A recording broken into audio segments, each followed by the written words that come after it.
Welcome back to Player Grades on OTB. Today we are going through, continuing our defenders.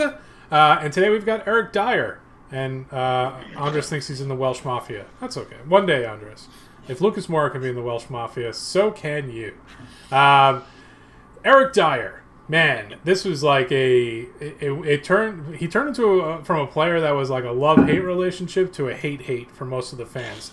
When the crazy thing is, like, it was such a paradox from how he started. One of the things that Mourinho people liked about it in the beginning of the season was almost the return of Eric Dier. He had his confidence back. You know, from under Pochettino, he was moving from midfield back to center, and then back to midfield, and he couldn't really find any type of consistency with Mourinho. He immediately put Dier in, and he actually played well for the first half of the season. Not first half, maybe first third of the season, really.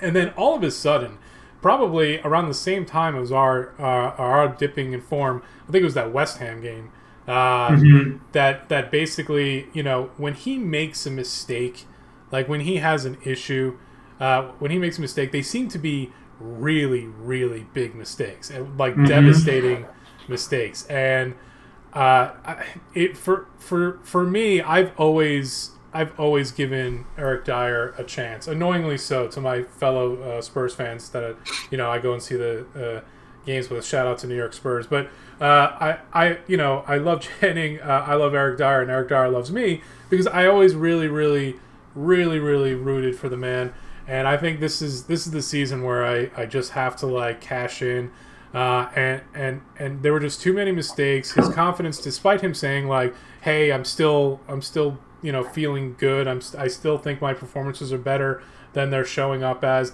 Despite all of that, I think he's lost his step. I think every now and then, especially when he gets caught out, he panics. And I think he was probably our poorest defender of the season by far. And for that, I'm gonna have to give him a D. And that hurt. That hurt me to say. Andres.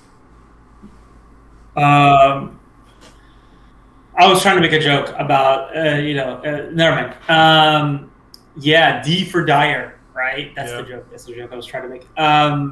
I was very disappointed in him this season. It was very, very difficult for him. I do think that, taking a step back and looking at the entire picture for a second, Mourinho placed a system on our players that, for some, their strengths were in the spotlight. So Kane and him dropping deep, Moura starting from deep as well, and using his dribbling and quickness to get out of challenges, not in the final third, but in the middle third. I thought those were excellent moves.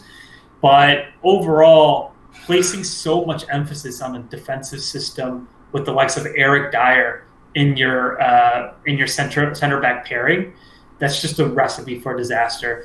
And it's interesting because Mourinho wanted Eric Dier at Manchester United. And you would think that he would want to, or he'd be able to get the most out of him. And this is Dier's worst Spurs season so far. I was looking at some stats earlier, and a lot of his defensive frailties can't be represented by stats because they're almost like intangibles. Like, for example, I forget who it was, but it was one of the last games of the season, and he lets a runner run right in front of him and get a goal. Just right in front of him. And it's because he does. Yeah.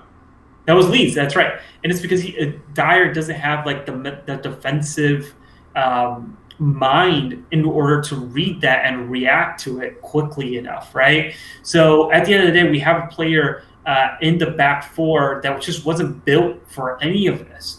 He wasn't built for progressing the balls. Yes, sometimes his long passes can work, but the vast majority of times, man, we're just giving possession back to the opposition. You know, like a lot of his balls were very, very much on the lower end as far as quality goes. So it's definitely a season to forget for Eric Dier, and I would lump him with Winks, with potentially Lucas Moura, in the sense that we've probably seen the best of them at Spurs, and probably it's just good for them to just find another adventure, find another challenge, because, man, that it's been such a tough season for Eric that I just don't see him kind of turning this around. And that's why I would agree with a D for Dier. A D for Dier. There you have it. Folks, let us know what you think. Do you also think Eric was as disastrous? I know most of you do. Does anybody think D is a little too harsh? Or do you think it was worse? Do you think if anybody deserved an F on Spurs, perhaps it was Eric Dier? Or maybe it was Harry Winks, but we'll get there. That's for next week, man. That's for next week. You're right. Like, comment, subscribe. Let us know what you think. As always, we'll catch you next time on The Break. Thank you very much.